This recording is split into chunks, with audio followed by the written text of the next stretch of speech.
اگلا سوال حضور جناب ہرچند سنگھ دہریوال جی کا ہے، جو بیڈ فورڈ سے تشریف لائے ہیں. میں ان سے درخواست کروں گا تشریف لائیں.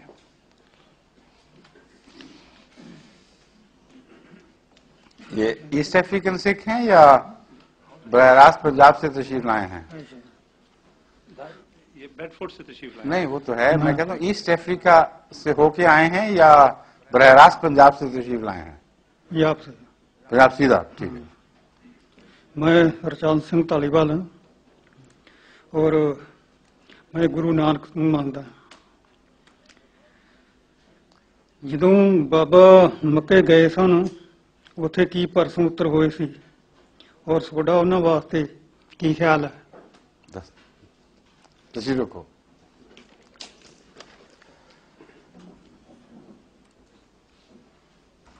بابا صاحب کے متعلق دو گواہیاں ملتی ہیں.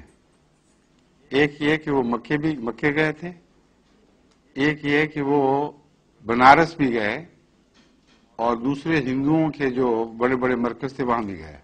ٹھیک ہے نا یہ بات؟ لیکن ایک فرق ہے، آپ کا کسی مندر میں جا کر ہندوؤں کی طرح عبادت کرنا ثابت نہیں ہے، بلکہ اگر کوئی کہے تو جھوٹا الزام ہے، کیونکہ آپ توحید کے قائل تھے. مگر مکے جا کر نمازیں پڑھنا اور حج کرنا آپ کا ثابت ہے. ٹھیک ہے نا بات؟ اس سے پتہ چلا کہ مکہ جانا اور بات ہے اور تیرتھ کی زیارت کرنا اور بات ہے.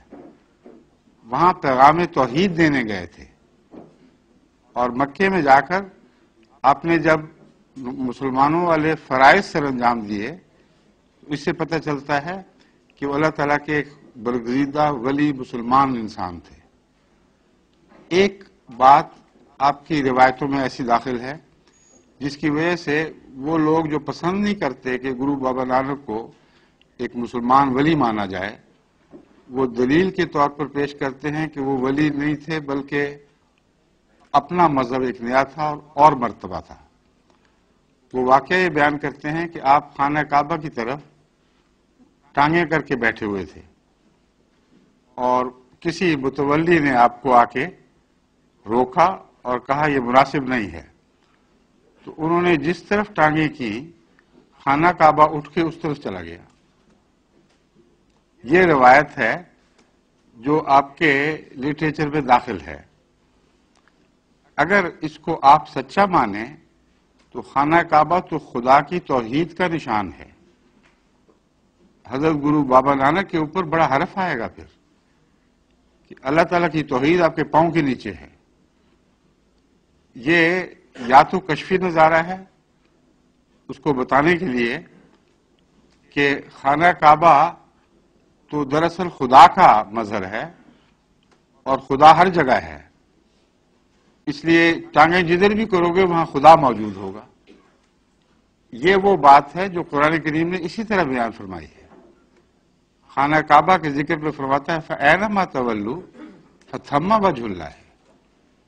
جدھر منہ کرو گے ادھر خدا ہی خدا ہے.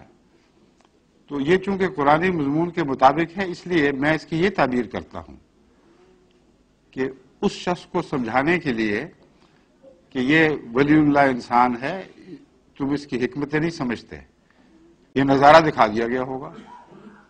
مگر خانہ کعبہ کی تعظیم ثابت ہے آپ سے.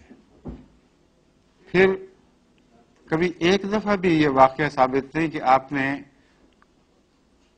مثلا گیتا یا وید کو حمائل بنا کے اپنے اوپر گلے میں ڈالا ہو.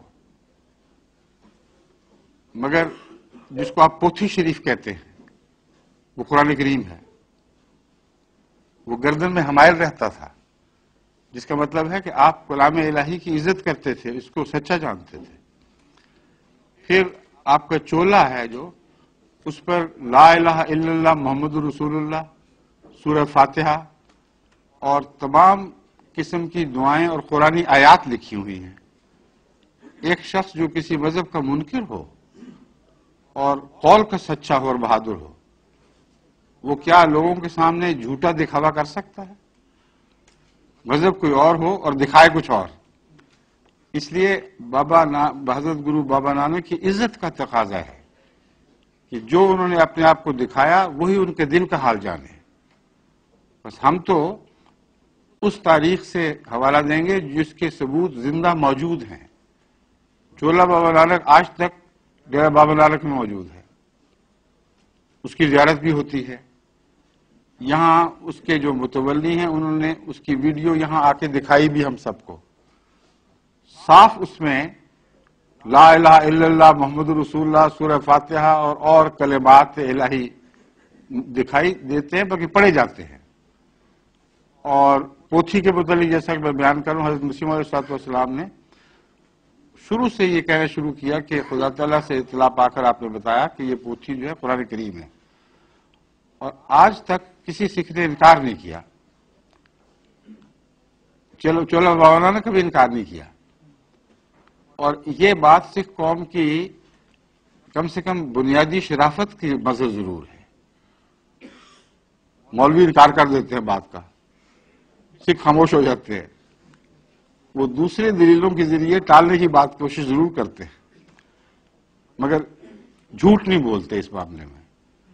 تو یہ دو باتیں ایسی ہیں جن سے میں سکھ قوم کا مداح ہوں اس بات میں کہ انہوں نے کم سے کم یہ تو کیا کہ انکار نہیں کیا کہ پوتھی پہ یہ لکھا ہوا ہے یا ان کے چولے پر یہ لکھا ہوا ہے.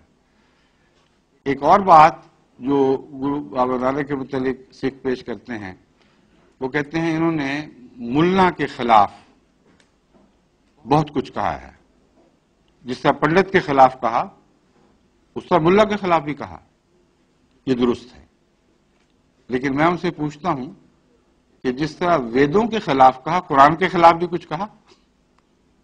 کچھ نہیں کہا. تو یہ سیدھی سادی باتیں ہیں، دو ٹوک. اصل میں حضرت گرو بابا نانک کا مقام یا تو ولی اللہ کا ہے مسلمانوں کے نزدیک، یا ایک ایسے شخص کا ہے جس نے خدا پر جھوٹ بولا ہے. جماعت احمدیہ مجبور ہے آپ کو نیک سمجھتے ہوئے یہ معنی کرنے کے کہ آپ خدا کے ایک ولی اللہ تھے، صوفی تھے. ہندوؤں سے آپ نے بہت سے پھل پائے جن کو توحید کے حضور پیش کر دیا. یعنی تبلیغ کر کے جو پھل آپ کو ملے وہ خدا کے توحید کے قدموں میں ڈالے. مسلمان بھی ان کے ساتھ اسی طرح درویش بن کر ساتھ رہے. بھائی مردانہ کا نام آپ جانتے ہیں. تو صاف پتہ چلتا ہے کہ بزرگ صوفی تھا جو خدا تعالیٰ سے الہام یافتہ تھا. اور ایک اور ثبوت اس بات کے حق میں یہ ہے کہ اس زمانے میں تو مولوی بہت ہی سینسٹیو تھے کسی کے مرتد ہونے پر، لیکن ایک بھی واقعہ نہیں کہ حضرت گرو بابا نانک کے مسلمان مریدوں پر کسی نے یہ الزام لگایا ہوا ہے کہ تم اپنا دین چھوڑ کے کوئی اور دین لے چکے ہو. تو یہ ساری تاریخ کی ایسی کھلی گواہیاں ہیں کہ میرے نزدیک آپ کو تسلیم کرنا چاہیے. جو اختلاف ہوئے ہیں وہ حضرت گرو بابا نانک کے زمانے میں نہیں ہوئے. یہ سیاسی اختلاف ہوئے ہیں اورنگزیب کے زمانے میں. اور اورنگزیب کے زمانے میں چونکہ مغلیہ سلطنت پنجاب کے اوپر اپنے حکومت کا تسلط مضبوط کرنا چاہتی تھی، اس لیے انہوں نے سکھوں سے چھیڑخانی شروع کر دی. نتیجہ یہ ہوا کہ وہ دور ہٹنے شروع ہو گئے، اور چونکہ حاکم وقت مسلمان تھا اس لیے مسلمان سے الرجک ہو گئے.